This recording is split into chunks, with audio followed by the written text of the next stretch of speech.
तकरीबन 7 दिन तक विकास दुबे छिपता फिरा, भागता फिरा, पुलिस की आंखों में धूल झोंकता रहा। सवाल यही था कि क्या राजनीतिक संरक्षण प्राप्त है इसे। ऐसे में सवाल यह है कि राजनीति में अपराधियों की जगह क्यों है। विकास दुबे ये वो अपराधी है, इसके साथ साथ विकास ने राजनीति में भी अच्छी खासी मजबूत पकड़ बना रखी है।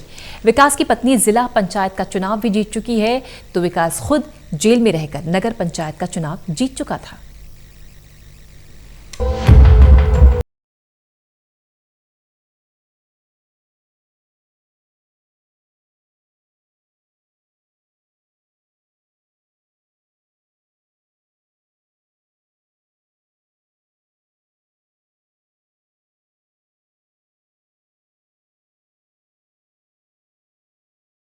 अपराधी को राजनीतिक संरक्षण आखिर क्यों।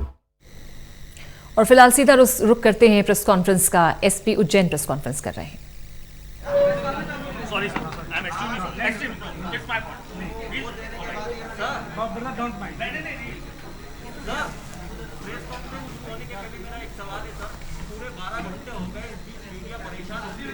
जिम्मेदार अधिकारी ने इसको लेकर के ब्रीफिंग नहीं की।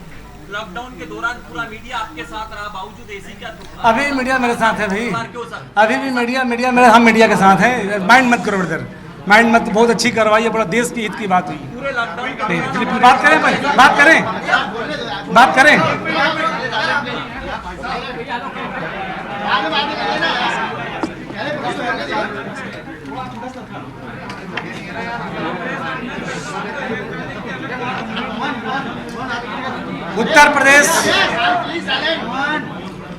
उत्तर प्रदेश पुलिस का मोस्ट वांटेड अपराधी विकास दुबे को आज उज्जैन पुलिस, मध्य प्रदेश पुलिस ने गिरफ्तार किया है।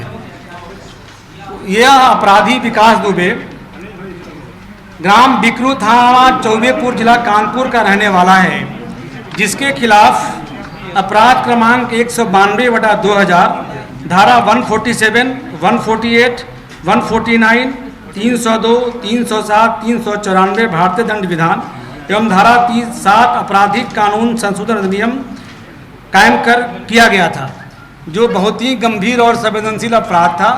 इस अपराध में हमारे उत्तर प्रदेश पुलिस के पुलिस अधिकारी कर्मचारी शहीद हुए थे, जिसमें हमारे एक डीएसपी और 8 जवान भी शहीद हुए थे।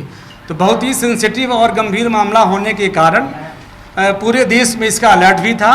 और पिछले 2 दिनों पहले मैंने पूरे जिले की खुफिया पुलिस किसी कंट्रोल रूम में बैठक लेकर के सबको अलर्ट किया था और बताया था कि गुंडा विरोधी अभियान चल रहा है। पिछले दिनों हमने करीब जून के महीने में 100 गुंडों के खिलाफ कार्रवाई करी है और लगातार गुंडे की चेकिंग लगातार हम करा रहे हैं। हर घर में जा करके चेकिंग करा करके जितने गुंडे बाहर से आ रहे हैं सबके खिलाफ हमारी सघन चेकिंग लगातार चल रही है, पिछले 1 जून से ही, जब से अनलॉक हुआ है। उसी क्रम में आज सुबह ये विकास दुबे महाकाल दर्शन के लिए पहुंचा, मंदिर परिसर में पहुंचा। वहाँ राजेश माली के दुकान पे फूल प्रसाद लेने पहुंचा। वहाँ पे राजेश माली चूँकि टीवी में चल रहा था, वांटेड था, इसका चेहरा सब जाना पहचाना था। उसने इसको देखा कि लगा कि कहीं विकास दुबे ही तो नहीं है। सबसे पहले उसने महाकाल परिसर में जो हमारा प्राइवेट सिक्योरिटी एजेंसी लगा हुआ है, उसमें राहुल और धर्मेंद्र को फ़ोन किया कि ये विकास दुबे लग रहा है, ऐसा मुझे संदेह हो रहा है। तो जैसे निर्गम द्वार पे गया तो वहाँ पे 250 रुपये का इसने टिकट लिया दर्शन करने के लिए, क्योंकि हम लोग महाकाल बाबा के दर्शन के लिए ऑनलाइन पूरा व्यवस्था किए हैं। ऑनलाइन पास बनवाने के बाद ही कोई जाता है और वीआईपी के दर्शन के लिए अलग से व्यवस्था है। उसी व्यवस्था के अंतर्गत इसने 250 का टिकट लेकर अंदर प्रवेश किया। जैसे अंदर प्रवेश किया तो जो प्राइवेट सुरक्षा एजेंसी वाले हमारे जवान हैं, उन लोगों ने हमारे महाकाल चौकी में पदस्थ अधिकारी कर्मचारियों को भी सूचित किया। उसके बाद उन लोगों ने इसको बात करना शुरू किया। दर्शन करने के बाद जैसे निर्गम द्वार पे आया, उन लोगों ने उसे पूछा कि तुम्हारा नाम क्या है। उस पर इसने अपना नाम गलत बताया, अपना आईडी गलत बताया। उसके बाद जब उसको संदेह हुआ तो इन लोगों ने उससे गंभीरता से पूछताछ किया। तो बाद में इसने बताया कि मैं विकास दुबे हूँ। इसके बाद तत्काल इसको थाना ले जाया गया। सूचना मिलते ही सारे वरिष्ठ अधिकारी हम लोग थाने पहुँचे, उससे गंभीर पूछताछ हुई। हम लोग यही विकास दुबे है इस बात को और कन्फर्मेशन करने के लिए तत्काल संपर्क किए। यूपी कानपुर एसपी से संपर्क हुआ। कानपुर एसपी साहब से हमारी कई बार बात हुई। एसटीएफ जो उनकी छानबीन लगी थी वहाँ से बात हुई। बात करने के बाद हमने उसका वहाँ से फ़ोटो मंगवाया, वो तस्दीक किया। उसके बाद जो पूरा घटनाक्रम वहाँ से समझा और घटनाक्रम समझने के बाद वहाँ की एसटीएफ की टीम पूरा हमारे उज्जैन पुलिस पहुंची और हमने विकास दुबे को एसटीएफ की टीम के हवाले कर दिया है और एसटीएफ की पूरी टीम हमारे उज्जैन मध्य प्रदेश पुलिस की पूरे गार्ड के साथ उसको लेकर के यूपी रवाना हो गई है। ट्रांजिट रिमांड नहीं लेने के पीछे कोई खास कारण, कोई दबाव आपके ऊपर? नहीं, कोई दबाव नहीं। देखिए इतना विभत्स कानूनी प्रक्रिया, इतना विभत्स घटना था कि इसको सही ढंग से पुख्ता इन्वेस्टिगेशन के लिए उसको हमने पहले हिरासत में रखा। एसएसपी कानपुर का मेरे पास लिखित में पत्र आया और रिक्वेजिशन आया कि इस अपराध में ये वांटेड है, इसको मुझे सुपुर्द कर दिया जाए गिरफ्त में। तो इसके लिए इस कारण विधिवत हमने पंचनामा बना करके विकास दुबे को यूपी पुलिस के हवाले किया है, सुपुर्द कर रवाना किया है ताकि मामले की तरह हमें जांच किया जाए। सर गिरफ्तारी और थाने में मामला क्यों नहीं दर्ज किया सर? इतना गंभीर आरोपी है। देखिए मामला ऑलरेडी दर्ज है वहाँ पर, क्योंकि हमारा गंभीर विषय है इन्वेस्टिगेशन। 8 डीएसपी का हमारा शहीद हुआ है, 8 जवान पुलिस वाले शहीद हुए हैं, तो कहीं भी कोई टेक्निकल दिक्कत न जाए, कोर्ट में दिक्कत, इसलिए हम लोगों ने बहुत ध्यान रख करके एक एक गंभीर विषय पे हम लोग उसको रवाना किया है। चाकू लेकर के अंदर गया, दर्शन किए, उसने उसके पास से चाकू बरामद हुआ नहीं पूछताछ के दौरान। देखिए और जो आगे की मामला दर्ज क्यों नहीं किया? आगे की सारी बात को हम लोग पुख्ता तस्दीक कर रहे हैं। यूपी पुलिस से हमारा लगातार संपर्क जारी है। जो भी साक्ष्य हमारे पास आएंगे हम यूपी पुलिस शेयर करेंगे। मैं देखिए घटना इतनी गंभीर है, मेरा आप सबसे विनम्र निवेदन है कि ये प्रकरण अभी इन्वेस्टिगेशन में है। नहीं मेरा सर आपने पूछताछ में क्या बताया उसने? एमपी पुलिस ने जब बातचीत की होगी, एमपी पुलिस ने किस रूप से किसी प्रकार का खुलासा किया है क्या सर? एमपी पुलिस ने किसी प्रकार? देखिए मैं आप सबसे यही कहूँगा कि पूरे मध्य प्रदेश पुलिस उज्जैन पुलिस की गिरफ्तारी करके बहुत अच्छा काम हुआ है। थोड़ी भी चूक होती तो उज्जैन से दर्शन करके निकल सकता था। इलाके में 25 आमचेट की कायमी क्यों नहीं की गई? नहीं ऐसा नहीं, ऐसी कोई साक्ष्य मेरे सामने नहीं आया, अभी नहीं आया है। उसके साथ कोई जुड़ से अब चाकू चालू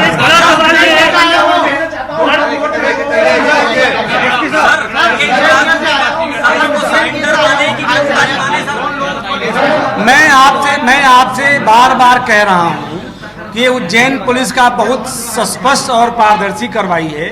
आगे जो स्थितियां बनी हुई, जो क्वेश्चन है, सब पे हमारा जांच जारी है, और जांच में जो भी फैक्ट आएगा उसको हम यूपी पुलिस को अवगत कराएंगे। सर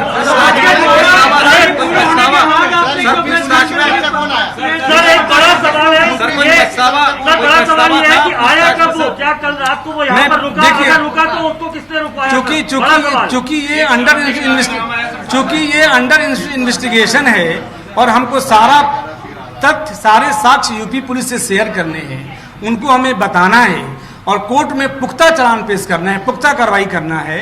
तो आपको मैं बार बार कह रहा हूं कि किसी भी तथ्य को हम यूपी पुलिस को अवगत कराएंगे और पुख्ता कार्रवाई करने का प्रयास करेंगे।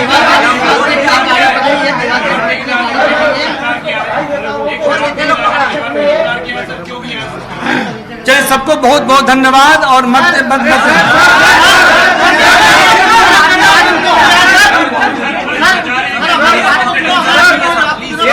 आईजी साहब का नहीं है, आपके प्रेस कॉन्फ्रेंस में जो इन्विटेशन आया था आईजी साहब का नहीं है। देखिए उस विषय में हम जांच कर रहे हैं। जब भी पुख्ता हमारे पास जानकारी आएगी मैं आपको बताऊंगा। एक बड़ा सवाल है, ये गिरफ्तारी है या सरेंडर है सर? एक बड़ा नहीं देखिए सरेंडर। अभी तक जो भी तथ्य हमारे सामने आए हैं वो राजेश माली के पास जैसे गया वो उसको पहचाना है, पहचान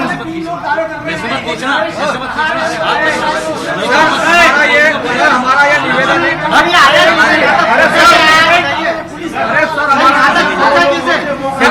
ये निवेदन है कि पत्रकार सुबह 8 बजे से लेकर रात की 9 बजे तक आपका रास्ता देख रहे हैं, एक एक पत्रकार के सवाल का जवाब देकर आप यहाँ से जाइएगा। हमारा निवेदन है।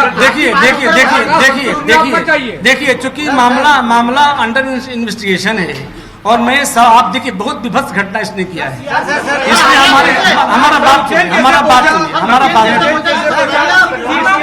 इसलिए हमारा बात सुनिए। सर एक सवाल मेरा है कि पूछताछ में कोई पछतावा था उसे अपने अपराधों को लेकर? सर जो पूछताछ आपने बेसिक की होगी, बहुत ही शातिर क्रिमिनल है, इसने कई मर्डर कर चुके हैं। ये वहाँ पे आम से बंदूक, कई ढंग की अपराधे हैं। ऐसे अपराध एक बड़ा सवाल फिर भी उठ के आता है सर, उद्धार पुलिस को साधुवाद है, गिरफ्तारी की बहुत बड़ा काम किया। एक सवाल फिर भी नैतिक उठता है कि ये गिरफ्तारी है, सरेंडर है। देखिए, मैं बार बार कह रहा हूँ कि ये मैं बार बार आपको कह रहा हूँ, पूरा घटनाक्रम आपके सामने रखा हूँ कि सुरेश माली को खबर लगी, उसने बताया महाकाल राहुल और धर्मेंद्र को बताया, धर्मेंद्र ने हमारे महाकाल चौकी वाले को बताया, उन लड़कों ने जाकर निर्गम द्वार को सुफेरा, तत्काल शक होने पे थाने ले गए। उसके बाद हमने यूपी से पूरा कंफर्म किया, लगातार बातचीत किया। अब इसमें किस बात का प्रश्न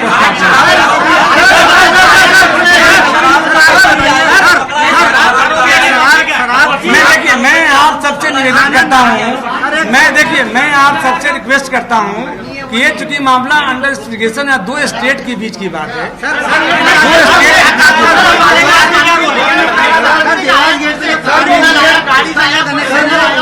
कब आया देवास गेट में जो कार मिली है वो जो शराब देवास गेट में कार मिली, उसे कोई टेंशन नहीं, और शराब कारोबारी उससे कोई कनेक्शन नहीं है, बात से कनेक्शन नहीं है। तो उसको मैं बात को बार बार कह रहा हूँ, आप अकेला आया था, सिर्फ और भी मैं आपको बता रहा हूँ कि अभी हमारा जांच पूरा जारी है। हम लोग लगातार 8 घंटे से सारी चीज पुख्ता करने में लगे थे, जैसे कंफर्म, अरे बहुत चीज हमारे पास है जांच करने का। हमने 8 घंटा पूछताछ किया है, हमको बहुत सारी बातें नहीं, अभी मामला नहीं, मैं बोल रहा हूँ अभी इन्वेस्टिगेशन में है, 2 स्टेट के बीच की बात है, साक्ष्य हमारा डिस्टर्ब ना हो, इस ख्याल से मैं बात कर रहा हूँ। उसके लिए आपको रिमांड की जरूरत नहीं थी? नहीं थी, हमने वहां भेज दिया।